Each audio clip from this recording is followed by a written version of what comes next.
ಅಧ್ಯಾಯ 15. ಬ್ರಹ್ಮದೇವರು ಮಾಡಿದ ಅರ್ಧನಾರೀಶ್ವರದ ರೂಪದ ಸ್ತೋತ್ರ ಹಾಗೂ ಆ ಸ್ತೋತ್ರದ ಮಹಿಮೆ. ವಾಯುದೇವರು ಹೇಳುತ್ತಾರೆ, ಪುನಃ ಬ್ರಹ್ಮದೇವರು ರಚಿಸಿದ ಪ್ರಜೆಯು ಬೆಳೆಯದಿದ್ದಾಗ ಅವರು ಮತ್ತೆ ಮೈಥುನ ಸೃಷ್ಟಿಯನ್ನು ಮಾಡಲು ಯೋಚಿಸಿದನು.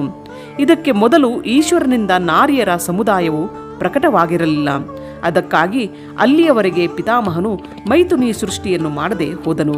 ಆಗ ಅವರು ನಿಶ್ಚಿತವಾಗಿ ಅವರ ಮನೋರಥದ ಸಿದ್ಧಿಯಲ್ಲಿ ಸಹಾಯಕವಾಗುವಂತಹ ವಿಚಾರವು ಮನಸ್ಸಿಗೆ ಬಂತು. ಪ್ರಜೆಗಳ ವೃದ್ಧಿಗಾಗಿ ಪರಮೇಶ್ವರನಲ್ಲೇ ಕೇಳಬೇಕು, ಏಕೆಂದರೆ ಅವನ ಕೃಪೆಯಿಲ್ಲದೆ ಈ ಪ್ರಜೆಯು ಬೆಳೆಯಲಾರದು.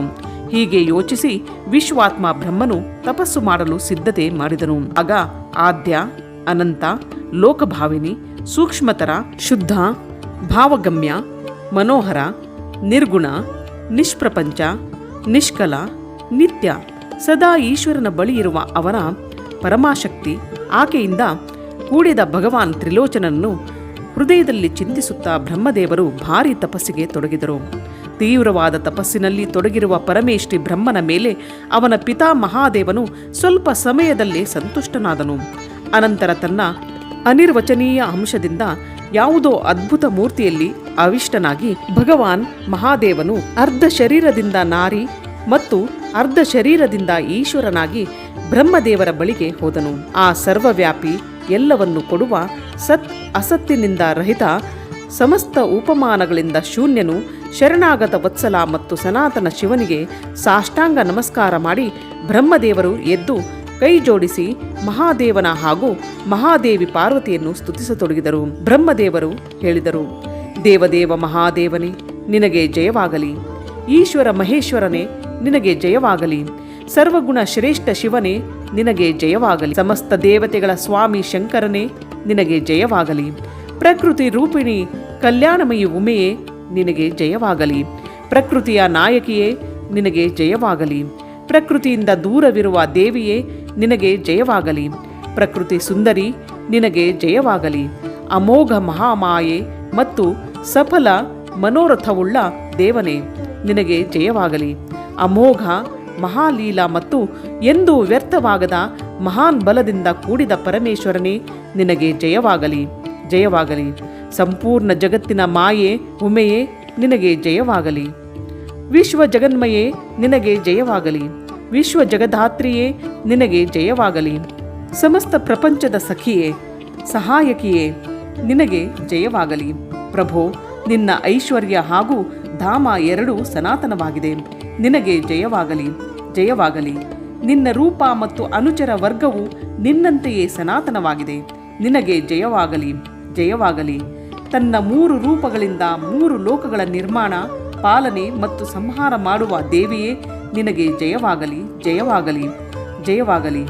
3 ಲೋಕಗಳ ಅಥವಾ ಆತ್ಮ, ಅಂತರಾತ್ಮ, ಪರಮಾತ್ಮ, ಈ 3 ಆತ್ಮಗಳ ನಾಯಕಿಯೇ, ನಿನಗೆ ಜಯವಾಗಲಿ.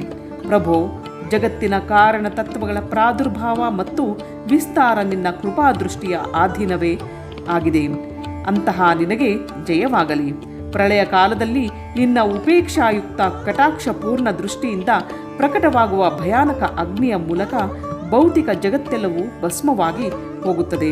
ಅಂತಹ ನಿನಗೆ ಜಯವಾಗಲಿ. ದೇವಿ, ನಿನ್ನ ಸ್ವರೂಪದ ಸಮ್ಯಕ್ ಜ್ಞಾನವು ದೇವತೆಗಳಿಗೂ ಅಸಂಭವವಾಗಿರುವ ನಿನಗೆ ಜಯವಾಗಲಿ. ನೀನು ಆತ್ಮತತ್ವದ ಸೂಕ್ಷ್ಮ ಜ್ಞಾನದಿಂದ ಪ್ರಕಾಶಿತವಾಗುವ ನಿನಗೆ ಜಯವಾಗಲಿ. ಈಶ್ವರಿ, ನೀನು ಸ್ಥೂಲ ಆತ್ಮಶಕ್ತಿಯಿಂದ ಚರಾಚರ ಜಗತ್ತನ್ನು ವ್ಯಾಪಿಸಿ ಇರುವ ನಿನಗೆ ಜಯವಾಗಲಿ. ವಿಶ್ವದ ತತ್ವಗಳ ಸಮುದಾಯವು ಅನೇಕ ಮತ್ತು ಏಕರೂಪದಲ್ಲಿ ನಿನ್ನ ಆಧಾರದಲ್ಲಿ ಸ್ಥಿತವಾಗಿರುವ ನಿನಗೆ ಜಯವಾಗಲಿ. ನಿನ್ನ ಶ್ರೇಷ್ಠ ಸೇವಕರ ಸಮೂಹವು ದೊಡ್ಡ ದೊಡ್ಡ ಅಸುರರ ಮಸ್ತಕವನ್ನು ಮೆಟ್ಟುವುದು. ಅಂತಹ ನಿನಗೆ ಜಯವಾಗಲಿ. ಶರಣಾಗತರನ್ನು ರಕ್ಷಿಸಲು ಅತಿಶಯ ಸಮರ್ಥ ಪರಮೇಶ್ವರಿಯಾದ ನಿನಗೆ ಜಯವಾಗಲಿ. ಸಂಸಾರ ರೂಪಿ ವಿಷವೃಕ್ಷದ ಮೊಳೆಯುವ ಅಂಕುರಗಳನ್ನು ಕಿತ್ತು ಹಾಕುವ ಉಮೆಯೇ, ನಿನಗೆ ಜಯವಾಗಲಿ. ಪ್ರಾದೇಶಿಕ ಐಶ್ವರ್ಯ, ವೀರ್ಯ ಮತ್ತು ಶೌರ್ಯಗಳನ್ನು ವಿಸ್ತಾರಗೊಳಿಸುವ ದೇವಿಯೇ, ನಿನಗೆ ಜಯವಾಗಲಿ. ವಿಶ್ವದಿಂದ ಅತೀತ ವಿದ್ಯಮಾನ ದೇವನೇ, ನೀನು ನಿನ್ನ ವೈಭವದಿಂದ ಇತರರ ವೈಭವಗಳನ್ನು ತಿರಸ್ಕೃತಗೊಳಿಸುವ ನಿನಗೆ ಜಯವಾಗಲಿ. ಪಂಚವಿಧ ಮೋಕ್ಷರೂಪಿ ಪುರುಷಾರ್ಥದ ಪ್ರಯೋಗದಿಂದ ಪರಮಾನಂದಮಯ ಅಮೃತವನ್ನು ಕೊಡುವ ಪರಮೇಶ್ವರನೇ, ನಿನಗೆ ಜಯವಾಗಲಿ. ಪಂಚವಿಧ ಪುರುಷಾರ್ಥದ ವಿಜ್ಞಾನ ರೂಪಿ ಅಮೃತದಿಂದ ಪರಿಪೂರ್ಣ ಸ್ತೋತ್ರ ಸ್ವರೂಪಿಣಿ ಪರಮೇಶ್ವರಿಯೇ ನಿನಗೆ ಜಯವಾಗಲಿ. ಅತ್ಯಂತ ಭಯಾನಕ ಭವರೋಗವನ್ನು ದೂರ ಮಾಡುವ ವೈದ್ಯ ಶಿರೋಮಣಿಯೇ ನಿನಗೆ ಜಯವಾಗಲಿ. ಅನಾದಿ ಕರ್ಮ ಮಲ ಹಾಗೂ ಅಜ್ಞಾನ ರೂಪಿ ಅಂಧಕಾರ ರಾಶಿಯನ್ನು ದೂರ ಮಾಡುವ ಚಂದ್ರಿಕಾ ರೂಪಿಣಿ ಶಿವೆ ನಿನಗೆ ಜಯವಾಗಲಿ. ತ್ರಿಪುರರನ್ನು ವಿನಾಶಗೊಳಿಸಲಿಕ್ಕಾಗಿ ಕಾಲಾಗ್ನಿ ಸ್ವರೂಪ ಮಹಾದೇವನೇ ನಿನಗೆ ಜಯವಾಗಲಿ. ತ್ರಿಪುರ ಭೈರವಿಯೇ ನಿನಗೆ ಜಯವಾಗಲಿ. 3 ಗುಣಗಳಿಂದ ಮುಕ್ತ ಮಹೇಶ್ವರನೇ ನಿನಗೆ ಜಯವಾಗಲಿ. 3 ಗುಣಗಳನ್ನು ಮರ್ದಿಸುವ ಮಹೇಶ್ವರಿಯೇ ನಿನಗೆ ಜಯವಾಗಲಿ. ಆದಿ ಸರ್ವಜ್ಞನೇ ನಿನಗೆ ಜಯವಾಗಲಿ. ಎಲ್ಲರಿಗೆ ಜ್ಞಾನವನ್ನು ಕೊಡುವ ದೇವಿಯೇ ನಿನಗೆ ಜಯವಾಗಲಿ. ಪ್ರಚುರ ದಿವ್ಯ ಅವಯವಗಳಿಂದ ಸುಶೋಭಿತ ದೇವಿಯೇ ನಿನಗೆ ಜಯವಾಗಲಿ. ಮನೋವಾಂಛಿತ ವಸ್ತುಗಳನ್ನು ಕೊಡುವ ದೇವಿಯೇ ನಿನಗೆ ಜಯವಾಗಲಿ. ಭಗವನ್ ದೇವನೇ, ಎಲ್ಲಿ ನಿನ್ನ ಉತ್ಕೃಷ್ಟ ಧಾಮ ಮತ್ತು ಎಲ್ಲಿ ನನ್ನ ತುಚ್ಛವಾಣಿ? ಆದರೂ ಭಕ್ತಿಭಾವದಿಂದ ಪ್ರಲಾಪಿಸುವ ಸೇವಕನಾದ ನನ್ನ ಅಪರಾಧಗಳನ್ನು ನೀನು ಕ್ಷಮಿಸಿಬಿಡು.